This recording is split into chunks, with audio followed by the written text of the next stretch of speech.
All right, here we go. We are live. Hopefully, we're having some technical difficulties here. Let's see if we can get this worked out. This is our first broadcast, and it is flopping. So let's just see real quick if we can actually see we're live. We'll edit this out later. Let's bring in Pascal real quick. All right, can you hear me now? Yeah, I think I think I'm we not need some showing good it IT anywhere people. else. Huh? I think we need some good IT people. That's what we need. Yeah, I think we're actually live. I'm not sure because I can't see the chat. But anyway, you know what? I'm just going to pretend we're live, and we're just going to do this anyway. So in the chat, let us know if we are live, and we're just going to pretend we're live anyway. But anyway, so we're finally here. We are live, and thanks everybody for joining us. If we're actually live, but thanks for joining us for our debut episode of OT Exposed Raw live. I hope Uncut and Unapologetic. So I'm not going to apologize if we're not live, but I think you just did. Yeah. Okay. So, all right. So I think that, good. I think we are live. So awesome. So this is our debut episode, our maiden voyage. So that's right. It's our maiden voyage. So, crack open a bottle of champagne and break it over something, or take a swig and pour some out for your homies, because we're coming at you in 720p. That's right. 720p, because I'm too cheap to pay for HD right now. So I'm your co-host, Clint Bodungeon, and with me today is another co-host. The man's so good, his first name is a programming language. Our very own Dutch oven, Pascal Ackerman. Thank you. And I think you just dated yourself. I don't think anybody uses Pascal anymore. And if they do, let me know, because we'll pay you a visit. I date myself often, but we're not going to discuss that right now. So anyway, what is this whole show about? What is this live stream about? So in the cybersecurity industry, a lot of podcasts, a lot of news and everything like that. And we figured we'd cover it our own way. So every week we're going to talk about things that are live, things that are happening over the week in cybersecurity. And we're not going to hold back. We're going to tell you like it is. So that's the whole premise of the show. And one thing I should mention is that I forgot to feed my kids to the demo gods, or the live stream gods. So as you noticed already, we had some glitches, and probably going to have more glitches. We're new at the broadcast thing. So, and I'm just kidding, boys. I'm not really going to feed you to the to anything. So Daddy loves you. Anyway, they're watching. They are watching. I'm sure they're watching. So what we're going to cover this week, there's been a lot of news, and what's been really dominating the news this week has been the Colonial Pipeline incident and all that good stuff. And while I do want to cover that, and hopefully cover some angles that you may or may not have seen out there, and who knows if we have anything new. It's still very speculative at this point. But I also want to cover some things in the news that, because of the Colonial Pipeline incident, I want to cover some things that you may not have seen. And there's some cybersecurity related, some OT cybersecurity related stuff. And I also want to point out that I'm just the co-host, and I'm just the beautiful face of this broadcast. Pascal's the smart one. I'm just a sidekick. So I'll just leave it. I hide behind the screens. Yeah, and that's one of the glitches we've already talked about. Maybe I do need to feed my kids to the demo gods, because Pascal's camera isn't currently working. But hopefully next week we'll have it working. But I prefer the image there of Hackerman over your face anyway. So I take that hair, even though it's probably going to be a pain to wash that every day, but I'll take that hair over what I have right now. I thought you did have a mullet, but anyway. All right. So let's jump into Colonial. There's one thing one thing that's been dominating the headlines with Colonial has been the fact that they paid the ransom, or whether they should have or shouldn't have, and or what were the entry vectors, what were the technical aspects of the dark side ransomware. But there's something that I want to point out, because this is asinine. There was a consultant who apparently, and let's go and bring this up, there was a consultant that apparently, I guess 3 years ago, there we go, had performed an audit of Colonial Pipeline. And according to the article, it wasn't even a cybersecurity audit. The consultant admitted it wasn't even a cybersecurity audit, but he went public in this with the Associated Press last week regarding the audit that he did, and just gave a scathing review of Colonial. This guy's name was the guy that went public was, Robert F. Smallwood. Yeah, yep. I feel like Office Space, the Bobs, it's like, is that your real name? But so many jokes, so little time. So little time. Anyway, so this guy, what he did was leave this scathing review of, just say, he literally said that that there were basically so many holes that an 8-year-old could have attacked. And I don't know where that is in here, but anyway, he said that there were so many holes that an 8-year-old could have hacked it.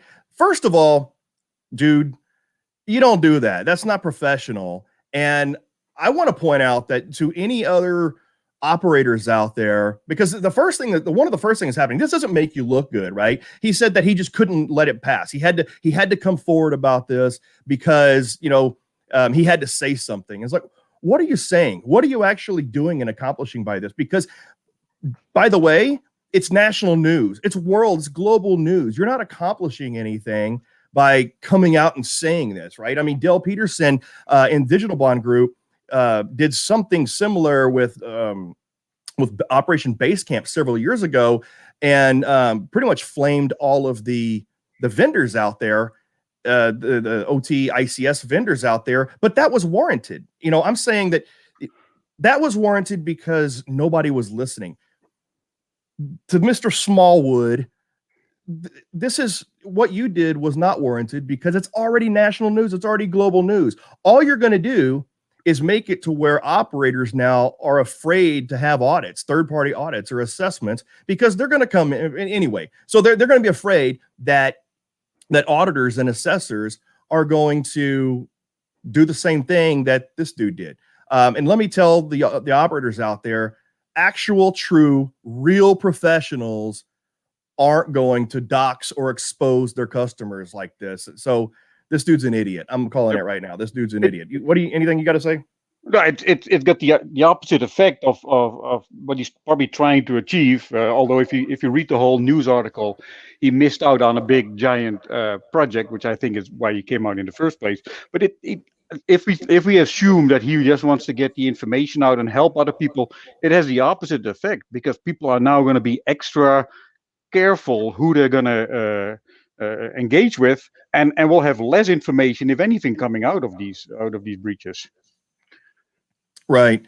And so, I mean, and we don't really need to harp on it too much. So I think that we'll just leave it at that, and we'll just move on to the next story. I just really had to call this dude out and just kind of explain to the rest of the industry that, like, this is not the norm. This is not what people do. This is not what professionals do. So this is an outlier. And I believe when this came out, we had the same reaction to it, like, oh God, what just happened? Because everybody's going to go look at us now and look at our consultants that do a good job and value their NDAs they have in place, and people are going to get less work. Yeah, exactly. It's what we call pissing in the well, in its professional term, technical term, pissing in the well. Anyway, bittering the waters for everybody. Don't do it. All right. So let's talk a little more about Colonial. And I think one of the big topics I saw all over LinkedIn and through our peer groups with Colonial is the fact that the controversy on whether or not Colonial should have paid the ransom or not. And the CEO came out and explained himself and said it was a hard decision. And I think I actually have that article here somewhere. Either way, I have it somewhere. I'm not going to bring it up again. I'm still kind of new with this whole. Either way, I'll find it later. Yeah, I'm still new with this whole like running the production myself thing. So anyway, and I'm seeing a really polarized result here on whether or not what people believe that they should or shouldn't pay the ransom. And then the typical norm is, right, from the government's perspective, is you don't negotiate with terrorists, and you can consider these cyber terrorists or whatnot, or criminals, but you don't negotiate, because when you pay ransom, it's just going to encourage further criminal activity like this.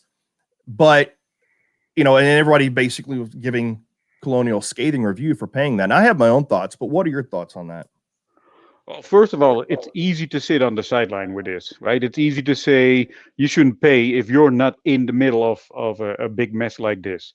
And on the other side, it's easy to pay the ransomware and hoping that you get results quick. So there's a fine line between that. Personally, I wouldn't pay the ransom. I'd rather go through the effort of restoring these systems myself than to have to pay, because don't forget who you're dealing with. They're criminals.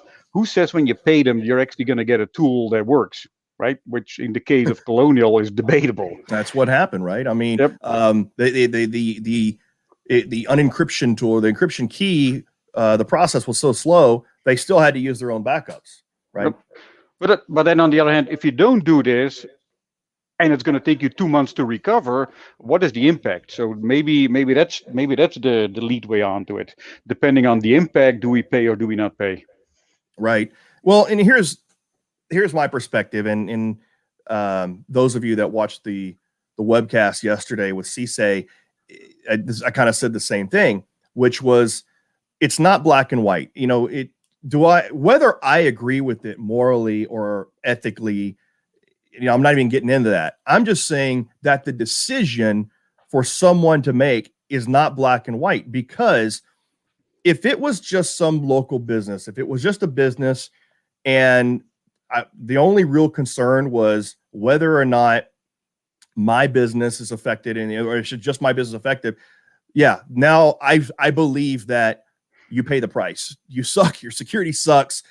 You pay the price by sucking it up. Don't pay them, and pay the price by taking whatever time, take the knock on the head with your customers, with your revenue, whatever. However, in Colonial's case, this had further reaching effects. This had social, economic, and potentially global consequences. It was mostly economic, and then of course social consequences, because we had a bunch of idiots filling up garbage bags and plastic bags with gasoline, and gas stations were running out of fuel all over the place for panic buying, which is stupid in its own right.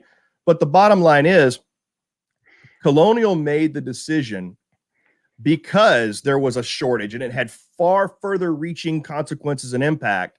And that's one of those cases to where he made a decision, the CEO made a decision where, basically for the greater good, the needs of the many outweighed the needs of the company. And just put yourself in their place. When this happened, everybody in the whole world started looking at them, including the administration. That makes the decision even harder to make, right? Yep. I think, in the end, everybody's going to get on their moral high ground. Everybody's going to take a stance, and everybody's going to, be a keyboard cowboy, and is brave behind the keyboard, and they're going to type all this stuff. But at the end of the day, I ask all of you people that are judging Colonial, at the end of the day, I ask you, would you still feel the same way if it was you not being able to get gas, if it was you not being able to, get fuel or whatever it was, not take that flight because of this? And God forbid it was a toilet paper factory and you ran out of toilet paper. I mean, come on. Don't mention that. We had that craze. We don't want to run out of toilet paper again. Well, I'm telling you, the next, if ransomware authors or criminals were smart, they'd now hit the manufacturing section, and specifically toilet paper and beer, because that would cause the greatest chaos. If they want to disrupt the world economically, you hit toilet paper factories and breweries. Done. World's gone. They did something almost that bad in Holland. They actually put some ransomware on the cheese, one of the largest cheese manufacturing companies. So Holland almost ran out of cheese. I think that's unacceptable. Yeah, I mean, well, I think maybe in Holland was maybe taking down all the dispensaries, maybe a thing too, all the coffee shops too. But anyway, moving on. So another thing that I thought was interesting is also relation to Colonial, and this also goes kind of into a bit of a moral stance, was, and I'm going to bring this up here.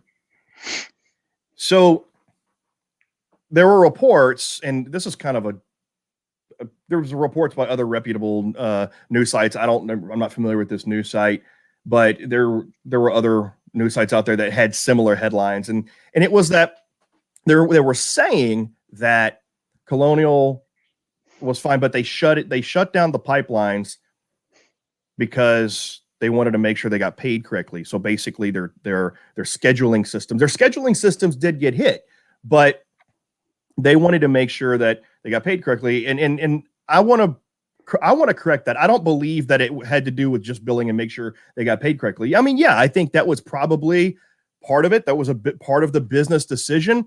But ultimately, and for those of you that are not familiar with industrial control systems, you have to think that the consequences of a cyber attack or ransomware systems going down in industrial control systems are much different than they are in IT systems, right? So in these systems, it's not just losing credit card databases and private information.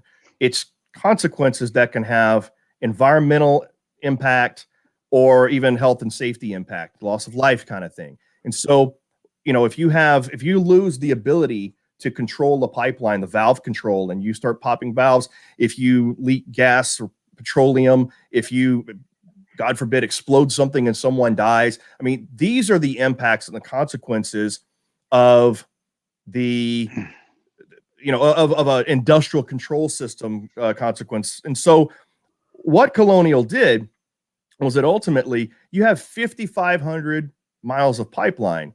And when you're talking about maintaining proper flow control, monitoring gas, monitoring metering and all of that, it really starts to become an issue of safety and environmental precautions, because you can't get to that manually. So they do this thing called going manual, right? And so they shut down all remote monitoring and remote control, all computer control, so that doesn't go out of whack, ransomware doesn't affect it, because they want to make sure that they have the ability to still run. And so in smaller pipelines, they'll send engineers or field engineers out there to take measurements, do maintenance. They'll put, they have wheels on the valves, open and close for flow control. And if you can't do that, and certainly when, they had hundreds of personnel that went out there in Colonial, but you have 5,500 miles of this, it's not easy to maintain. And so they shut it down for safety reasons. Yeah. Let's slow down on that topic really quick. Think about this. It's 5,500 miles of pipeline. If you just the sheer volume of people that you need to send out to control that, and how do you coordinate that while your company is shut down? Remember, the IT systems are shut down. So going manual is a fancy word that I've heard all over the place. But what does it involve? If you're completely blind, the sheer amount of resources that you need to throw at that to go manual is astronomical. Yeah, and you're right. There is that has been thrown around, especially in the media, right? A lot of media talks a lot about going manual, and it is kind of more of a buzzword, kind of like OT, ICS, right? It's all become a buzzword. Yep. So, regardless, didn't B-52s have a song, or was it B-52s? I'd go 5,500 miles, or maybe it's 550 miles. Anyway, just reminding me of that whole thing. So I think that when it comes down to it, and we can move on from this topic, but I think when you get right down to it, is that I think it was sensationalized media coverage. Colonial didn't shut down just because they weren't going to get money. Yes, probably part of it, but ultimately it had a lot to do with safety and environmental reasons as well. So moving right along, and I think is there anything, we're coming down to, kind of the last 10 minutes of the show. We're trying to keep these shows to 30 minutes or so, and we'll go longer if we need to. That's the joy of having a live stream, is that we're not syndicated, so we don't have to keep it to we should probably also mention that in regular podcasts, you often sit there and you're like, oh man, these guys are so wrong. If you feel that way, please tell us. You're open, but do keep in mind that you should back up your statement when you do that, because we have a nasty bite. Well, Pascal does. I'm just a big teddy bear. So, is there anything else on Colonial? I mean, there's a lot of stuff that's been out there, and there's a lot of stuff that's been covered already. And I just want to kind of cover a couple of those more controversial subjects. But if there's nothing else, we can move on. And because there's a couple other things that are out there that got overshadowed by Colonial. So, we could talk about those too. So yeah, I've had my fair share of Colonial. Honestly, in my opinion, it's been a how you call that? Not a letdown, but it's been an anticlimactic end of it. Yeah, and I think that's what you get. I mean, you get a lot of the media out there that grabs hold of these topics and they sensationalize it. And at the end of the day, it's just not really. It was bad for the people that didn't have gas, and I think North Carolina and Virginia, DC were the most hit, and gas stations were out of gas for 1-2 weeks. Again, it wasn't like it was toilet paper. Was that Colonial's fault, or was that because there was such a hype and everybody loaded up their cars? And stuff? Little from A, little from B, right? I mean, It was Colonial's fault for not having the secure systems that got hit with the ransomware. But then you had all these stupid idiots out there filling up, trash bags with gasoline. So, I'm surprised those pictures didn't show a big cigar or a cigarette while they were filling up. I wish justice would have been served. Anyway, I got to be careful. I can't say stuff like that. I'll get hit by the SJA. That's the social justice algorithm. My job is to make you hit those buttons and to see if you can actually go further than you want to. You know what? I'm trying to be good. There's a poll going on right now on how fast we'll get canceled or how fast we'll get banned because of the stuff we talk about. And I'm thinking, we're being cautious in this first episode, but I think that in the end, by the time we get to the third or fourth episode, whenever we're starting to get a little more relaxed, I think we're gonna forget and we're gonna pop off and say we're banned. I've got $50 on the 6th episode. Well, you know what? You shouldn't do this. You shouldn't get into this bet because we have control over it. So, I'll say, okay, well, I got on the 5th episode and I'll start dropping F-bombs and start talking about, never mind. Anyway. So, all right. Well, some of the other things we want to talk about. So, you had on talk about BadAlloc. So we had BadAlloc, or some of these Microsoft security holes. They were flagging Microsoft security holes in OT and IoT devices. These are stories that a lot of people probably totally missed, and I'll bring that up. There's actually 3 of them that I flagged from the last month. So there's BadAllocate, which is basically a memory corruption flaw in a lot of IoT and IIoT. Sorry for saying that. I should drink if I drink. But so you get BadAllocate, which is a memory allocation implementation flaw. Then you have OpenR, however you pronounce that, stack. So basically the stack of an ENIP vendor, or a vendor that supplies an ENIP, Ethernet IP stack, has a bunch of vulnerabilities in it. Some of them even allow remote code execution. So, and then there's our good friends from Forescout who came out with a DNS flaws in the TCP IP stack of about 100 million devices. So you call them a name colon rec. So basically, that one, if somebody can sit on your network and inject DNS responses, they can manipulate a device to give up secrets and to even control some of the execution flow in there. So all in all, I think the vulnerability they found combined have a deployment base of almost 10 billion devices. So most of those will be sitting off behind firewalls or completely off the network, but that's a potentially interesting amount of devices that can be owned. So, in the grand scheme of things, how would you say these kind of rate in potential, and I'm not trying to raise FUD here, fear, uncertainty, and doubt, but these issues that you've pointed out, how would you say that they rate in terms of potential higher impact and consequences compared to the Colonial ransomware incident? I think a lot of these devices will help attackers get a better foothold in the organization, right? They're either directly accessible from the enterprise or via, so they could manipulate their way into the industrial environment. That is, if an organization is properly segmented. But the only times, in my opinion, that these devices, and I'm talking industrial side, right? I'm not talking the IoT devices that are sitting directly on the internet, like your home routers and a wireless access point. But the ones sitting on the industrial environment, if that's properly secured, unless your industrial environment is directly connected to the internet, an attacker will not be able to directly influence it.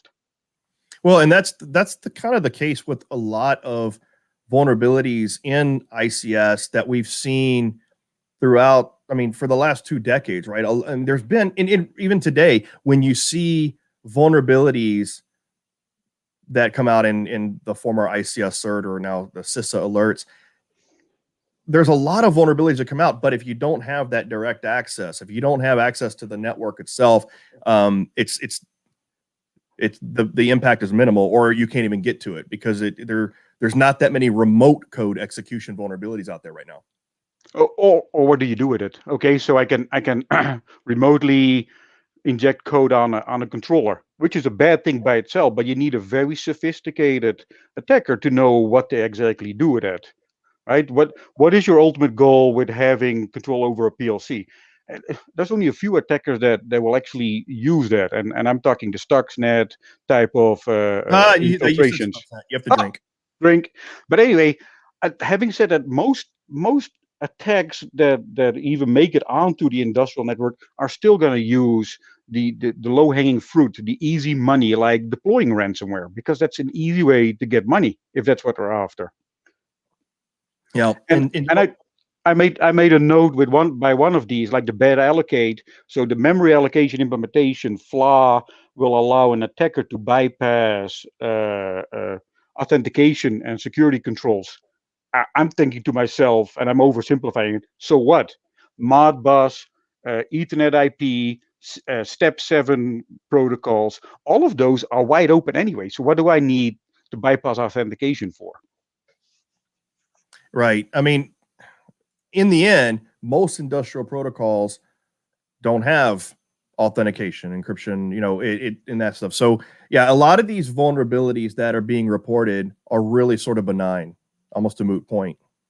Look, don't get me wrong, you should patch, but more importantly, you should be in a situation where you don't have to patch at a drop's notice, right? If you make sure your architecture is correct, you got all your bases covered, people cannot find your systems on the internet using shutdown or census, then you have that initial protection, and you can say, okay, the next time around, and for some companies this could be once a year when they have a patch round. Now we're going to address all of these. We're going to accumulate all of these flaws. We're going to get all of our patching together, and we'll do it at once.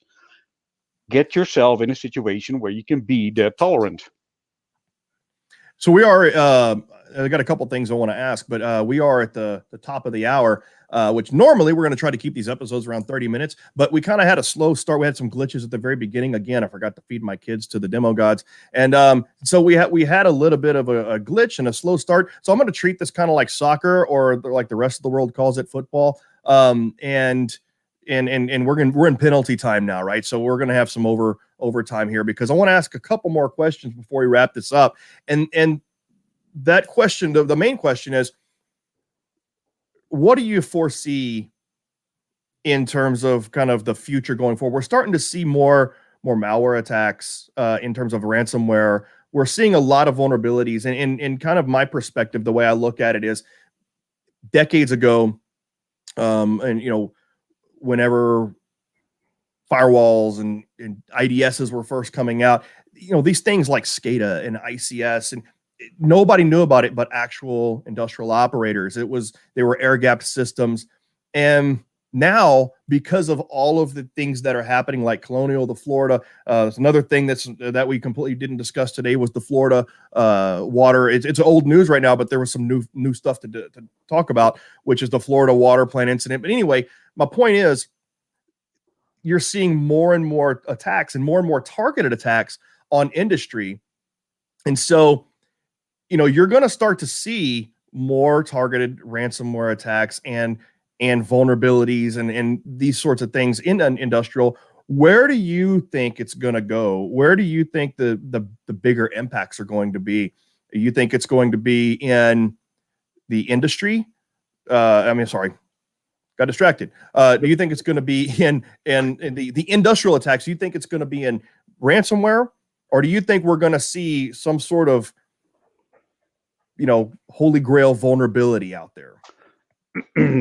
I was really, well, I shouldn't say hopeful. I was really curious when Triton came out, when they were attacking modules, where they were basically using the module's logic to infiltrate a system and to basically operate on a control plane level with it.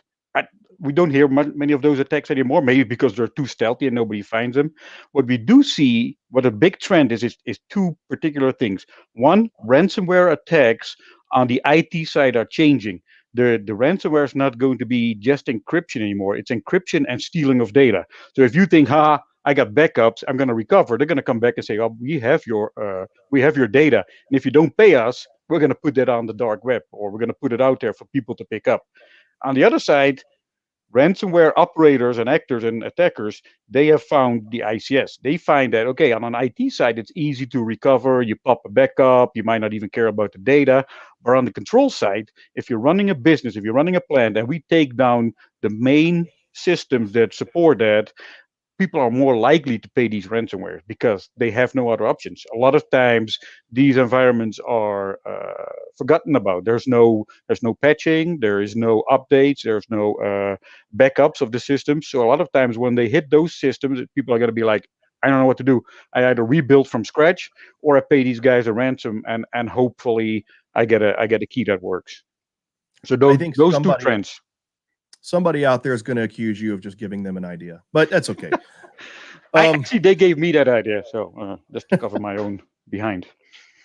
Yeah. So, and when it comes down to, attacks on industrial, and impact, I think that I'm just kind of going over some things that people that aren't familiar with industrial control system attacks, don't know yet, but it's important to mention for those people that one of the ways, that ransomware can affect a control system is if it actually gets into a critical component or a critical asset, like a human machine interface or an HMI, where they're using that terminal to view or control remotely, monitor, review, and control remotely that process. And if you lose visibility, if you lose the ability to control the process, that's where you have to go into where they're talking about going manual or shut down the process, because you have no idea if it's going out of control, or you have no idea if something's being overpressurized or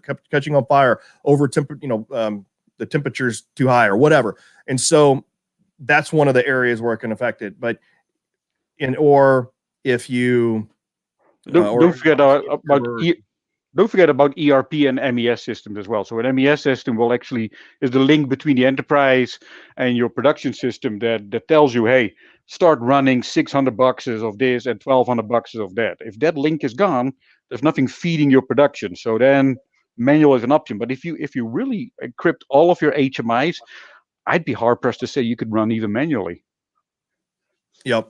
Well, that's I mean, I think that's kind of the case that happened with Colonial, right? I mean, Yeah. they I don't think that didn't hit them. Let's be clear.